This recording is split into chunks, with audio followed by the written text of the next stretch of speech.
segundos anos, tudo bem? Antes de eu explicar o conteúdo para vocês, eu vou falar como que vai ser o nosso esquema de trabalho.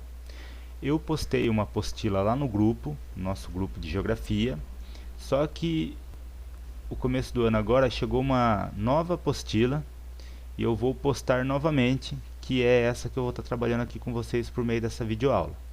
E como que dá para saber que ela está diferente? Se vocês olharem a que eu postei primeiro, o número da página está diferente.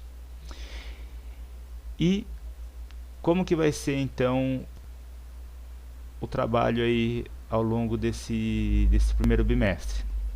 Eu vou estar postando os formulários, como eu estava fazendo no ano passado, as videoaulas, áudio explicação e tudo mais. E o nosso canal de comunicação vai ser aí o WhatsApp. E o que nós iremos aprender ao longo desse ano em geografia? Tudo sobre o Brasil. Então vamos começar lá no primeiro bimestre. A formação geoeconômica do nosso país, as fronteiras, as atividades, como que as atividades econômicas elas foram importantes para estar aí articulando, unindo as regiões e tudo mais. E para fechar o bimestre é o Brasil em relação ao mundo, né, em relação ao comércio internacional. Então o nosso tema, o tema 1 vai ser a gênese geoeconômica do território brasileiro. Anotem no caderno para mim, melhor dizendo, o tema 1, a gênese geoeconômica do território brasileiro, página 105. Por que isso? Quando vocês receberem a apostila física, vocês façam essa anotação para mim, para melhor organizar o material, para vocês aí ter a explicação anotada na apostila, para fazer a atividade e avaliações e tudo mais. Então vamos lá? Parágrafo 1. Como ponto de partida, vamos convidá-la a fazer uma viagem ao Brasil colonial. Após a explanação do professor sobre como se deu a formação geoeconômica do território brasileiro, levando-os a perceber que as disparidades regionais do Brasil são resultantes do passado colonial.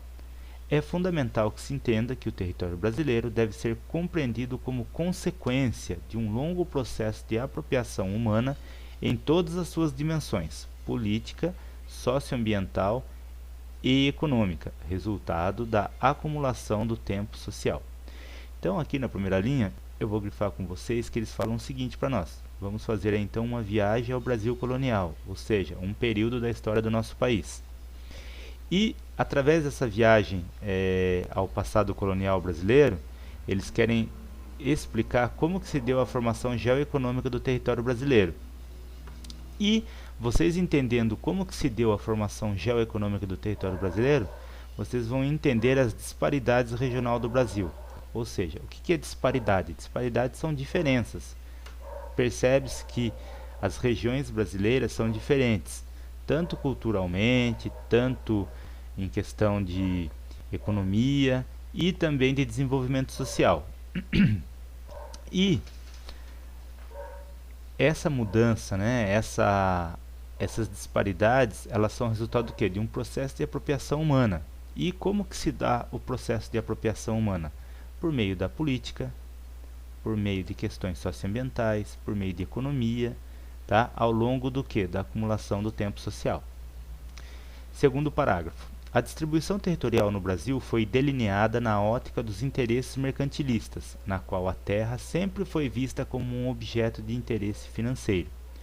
Então, a distribuição territorial no Brasil sempre foi delineada, ou seja, sempre foi desenhada, sempre foi planejada, tendo em vista os interesses mercantilistas. Então, ou seja, vamos ocupar a região Nordeste e expandir para o Oeste. Por quê? Temos interesse econômico, vamos fazer isso, tá? Então sempre houve um objeto de interesse financeiro por trás de todas as intenções de ocupação, de colonização. Então a colonização no Brasil, ela foi realizada por meio de interesses financeiros. Terceiro parágrafo. A ocupação portuguesa no Brasil priorizou a conversão da cultura local para os valores culturais e religiosos dos europeus, e a divisão territorial por meio das capitanias hereditárias. Essas parcelas de terras eram doadas de caráter vitalício hereditário e a elementos pertencentes à pequena nobreza lusitana, os donatários. Assim, deu-se o início a alta concentração de latifúndios monocultores no Brasil. Então vamos lá. A ocupação portuguesa, então eu vou grifar aqui, ó, a ocupação portuguesa no Brasil priorizou a conversão da cultura local para valores culturais e religiosos europeus. Ou seja, os portugueses chegaram aqui e difundiram, espalharam, aplicaram a sua cultura, os seus valores culturais, os seus valores religiosos. E também dividiram territorialmente o Brasil por meio de capitanias hereditárias, que eram o quê? Parcelas doadas de caráter vitalício, ou seja, quem recebia era dono dessa terra para sempre e passava de geração em geração. E quem que receberam essas terras? A pequena nobreza lusitana, a pequena nobreza portuguesa, que eram também conhecidos como donatários. Quem que eram os donatários? A pequena nobreza lusitana, que eram donos aí das capitanias hereditárias. E com essa entrega de terras a essas famílias, a essa pequena nobreza portuguesa, iniciou-se o que? A alta concentração de latifúndios monocultores no Brasil. Vamos lá. O que significa isso? Latifúndio significa grandes terrenos, grande quantidade de terra. E monocultores é a produção de uma cultura, por exemplo, de milho, laranja, tá? Planta-se só um produto nessa imensidão de terras. Então vou dar um exemplo aqui para vocês, ó. Então, aqui está o mapa do nosso país, do Brasil, e onde se iniciou esse processo de colonização? Aqui nessa área que está em azul, tá? A região Nordeste. E o que foram as capitanias hereditárias? Então foram grandes lotes de terra. Então cada cor que vocês estão vendo aqui era um terreno que era dado a uma família portuguesa, e essas terras eram o que? Elas eram terras que tinham caráter vitalício, ou seja, eram dessas pessoas para sempre, e hereditário, que passava de geração em geração. Esses terrenos aqui, ó, de uma linha até a outra, né? Vocês podem perceber que varia o tamanho dos terrenos aí. Dessa linha até a linha, ou dessa linha até essa linha aqui, eles podiam atingir entre 150 a 600 quilômetros, e elas iam da linha de Tordesilhas até o litoral, até o Atlântico, tá? Então eram terrenos imensos. Com isso começou a concentração de terras no Brasil. Não foi espalhado, não foi doado, não foi vendido a pequenos produtores para todos terem acesso à terra. Foi dado a poucas famílias essas terras. Então o Brasil já começou com um processo de concentração de terras. 4. Essa ocupação teve um caráter exploratório dos recursos naturais presentes em um território já humanizado, fixando-se primeiramente na faixa litorânea. As poucas cidades e vilas constituídas no período, assim como todas as áreas agrícolas, ocorreram nas proximidades do Oceano Atlântico, a via de comunicação com Portugal. Então, a ocupação aqui no Brasil ela teve um caráter exploratório dos recursos naturais presentes em um território já humanizado, ou seja, a exploração ocorreu num território que já havia a presença de seres humanos. Essa fixação, né, dessa exploração, ela ocorreu na faixa litorânea, ou seja, a ocupação do Brasil, né, a maior construção de casas, a maior ocorrência de atividades econômicas nessa região aqui, ó, tá? Então ocorreu nessa parte do território. As poucas cidades e vilas constituídas no período, assim como todas as áreas agrícolas, ocorreram próximas ao Oceano Atlântico. Então, de novo, né? Então essa região aqui, ó, ela até hoje é a área mais ocupada do nosso país. E essa área aqui, ela é próxima ao quê? Próxima ao Oceano Atlântico, que era, no caso, uma via com Portugal. E tá aqui o mapa ampliado. Esse mapa aí da apostila está muito pequeno, então ele está ampliado aqui, ó. Então vamos lá. Então mapa 1, aspectos da territorialização do capital em meados do século XVIII. Então eu tenho aqui um mapa que representa o Nordeste brasileiro, onde está cheio de símbolos aí, cores, tá? Então vamos lá, que eu vou explicar um por um.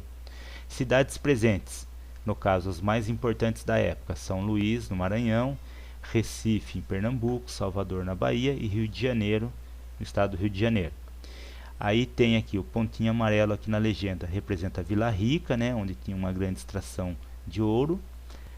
O que está em cinza aqui é a criação de gado. Olha só a região, o tamanho da região aqui.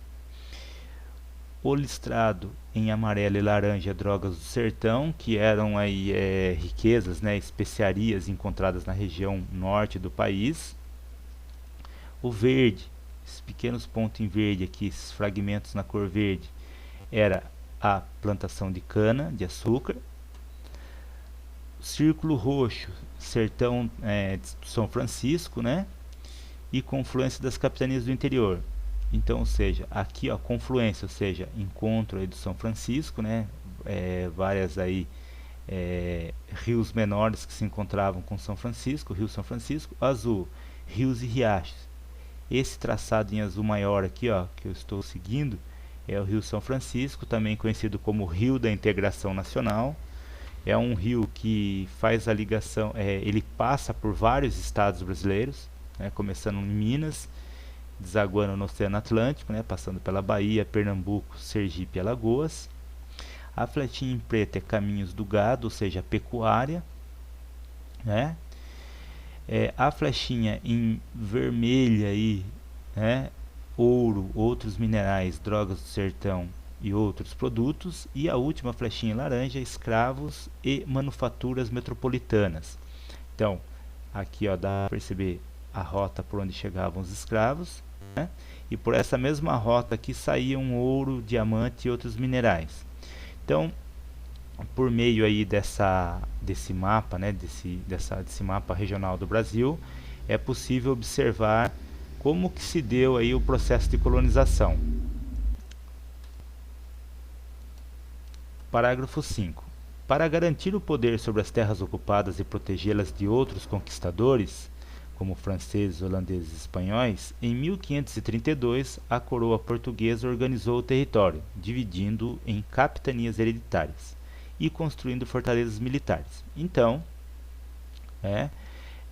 para garantir o poder sobre as terras, não bastava só descobrir, tinha que descobrir e ocupar, e com isso você ia diretamente proteger a terra de outros conquistadores, não bastava só descobrir. Se você descobrisse e fosse embora, outros países concorrentes iam chegar aqui e iam ocupar. A coroa portuguesa, então, ela organizou o território em capitanias. Então está aí a função das capitanias. Qual que era a função das capitanias, então? Garantir o quê? Garantir o poder sobre as terras descobertas e também proteger. Para isso eles construíram também aí fortalezas militares, né, principalmente aí em cidades litorâneas, na margem de grandes rios. Então quem tentasse invadir o território, essas fortalezas aí atacavam embarcações inimigas. E o último e sexto parágrafo diz o seguinte: no mapa de atividades econômicas desenvolvidas no século XVIII, você pode identificar a distribuição das atividades econômicas ao longo da bacia do Rio São Francisco e os fluxos produtivos, permitindo a formação das primeiras vilas e cidades localizadas na faixa litorânea. Então, atividades econômicas desenvolvidas no século XVIII, quais foram? Pecuária, que é no caso a criação de gado, cana de açúcar, ouro e diamantes. Então, essas foram as atividades econômicas implantadas no Brasil, tá? Então, aqui essa região, a pecuária, né? O gado era muito importante para transporte de peso, produção de carne e de leite, transporte de pessoas também, e por aí vai. A questão da plantação de cana-de-açúcar na região aqui, e posteriormente, depois, tá a descoberta aqui de metais preciosos e pedras preciosas. E muitas dessas atividades econômicas se deram ao longo da bacia hidrográfica do Rio São Francisco, importante rio. Então, esse foi o nosso conteúdo de hoje. Até mais e até a próxima aula.